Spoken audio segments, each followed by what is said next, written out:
was not a black man. I saw this well-known preacher on Easter Sunday was saying, he was preaching that Easter Sunday, Resurrection Sunday, the death, burial, and resurrection that they preach about was all about the persecution of a black man, and that how Jesus was a black man, and that his evidence that Jesus was a black man was because he didn't get a fair trial by the Roman government, and that he used that, begin to manipulate the black men in the room and start declaring no weapon formed against the black men will prosper, and no legal weapon will formed against the black men will prosper, and all of this Marxist, fascist nonsense that he was spewing from the pulpit. And I was watching as men stood up in the room and they're shedding tears over this nonsense, and my heart is broken because I'm thinking, man, what you're hearing right now in this moment is not even consistent with the word of God. I know some of you got him hanging on your wall, a black man with locks, but Jesus was not a black man. What I find interesting about this pastor's comments of him checking another well-known pastor to whom he does not name is that he is both right and he is both wrong.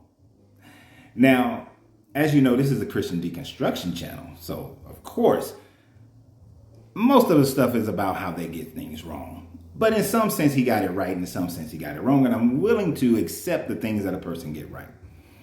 Is he correct in saying that Jesus was not a black man?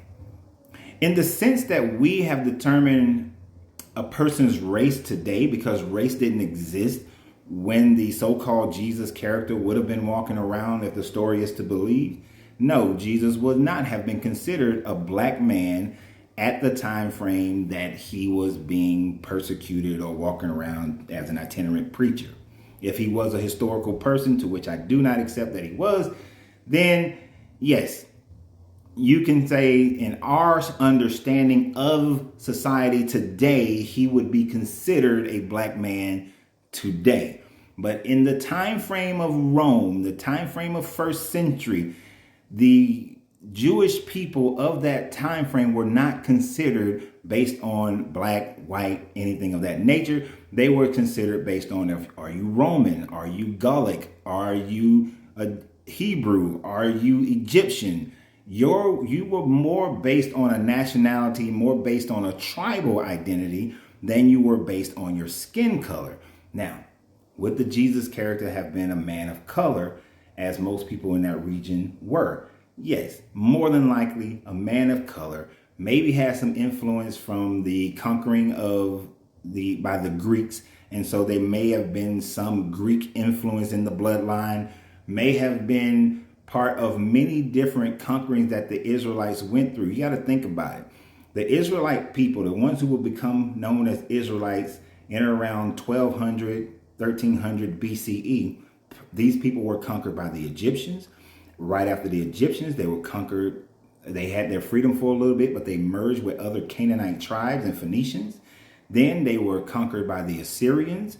Those so-called 10 tribes of the northern Israelites were merged with the Assyrians.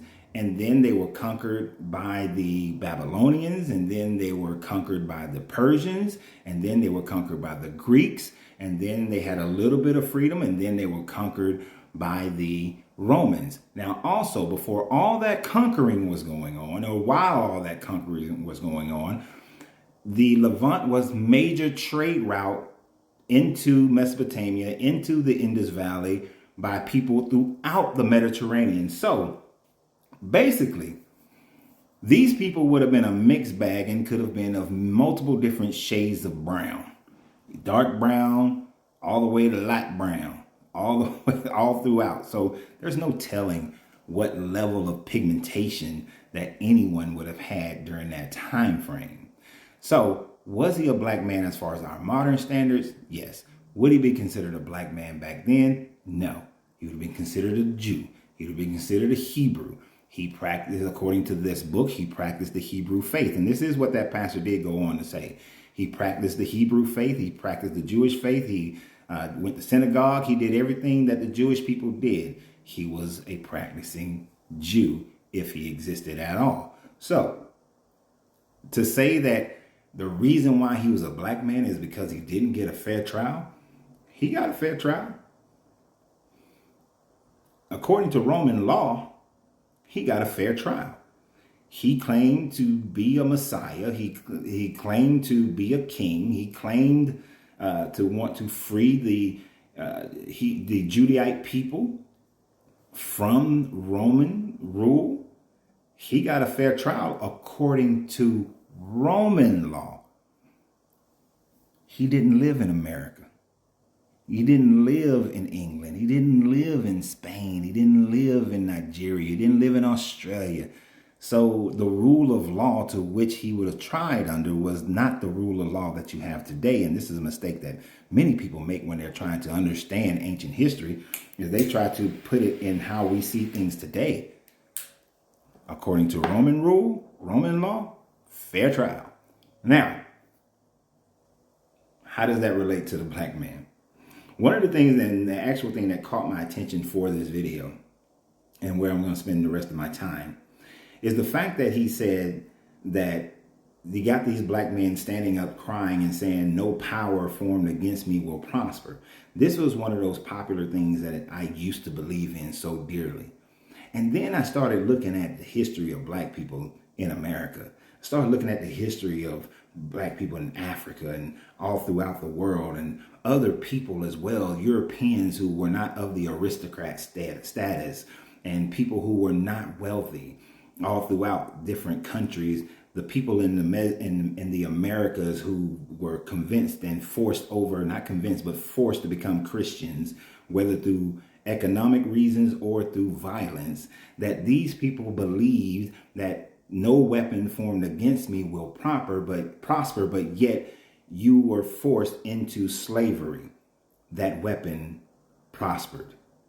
You were forced to move out of your lands in the Americas. That weapon prospered.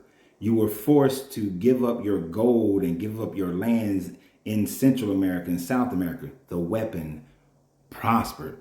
You were colonized and dehumanized throughout Africa. The weapon prospered.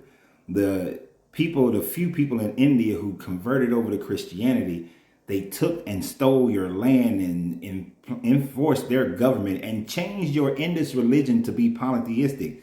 That weapon against you prospered. When the Northern Africans began to fall to the Arab nation and the Moors, and they forced Islam on you, that weapon prospered. When Islam conquered the Iberian Peninsula and the Italian Peninsula, that weapon prospered.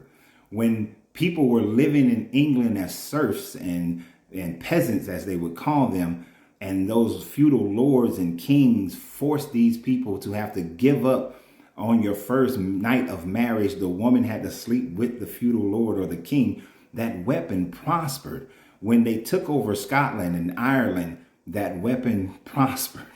There are too many occasions where the weapons prosper. And in today's world, black men being shot by police officers, the weapon is prospering. Black people and other groups of people who are marginalized economically and they pray and pray and pray, that weapon is prospering. The only time weapons formed against you don't prosper is when you create and form your own damn weapon from the mind or physically from the body, and then that weapon don't prosper. When you stand there 10 toes down like the Black Panthers did, the weapons weren't prospering. Now they infused drugs and used the government. That weapon didn't prosper at that point. But only time it doesn't prosper is when the 1804 revolution and they fought against the Spanish and the French and the Americans, and they defeated them. The weapon didn't prosper. But then they put economic sanctions on them. The damn weapon prospered. So this whole idea of no weapon formed against you shall prosper, it's nice wishful thinking. But y'all walking around with some weapons that y'all got from Temu. Because you sure hell didn't get them from Amazon. So always remember, you have to free yourself to be yourself, because your greatness is non-negotiable. Good journey, good vibrations.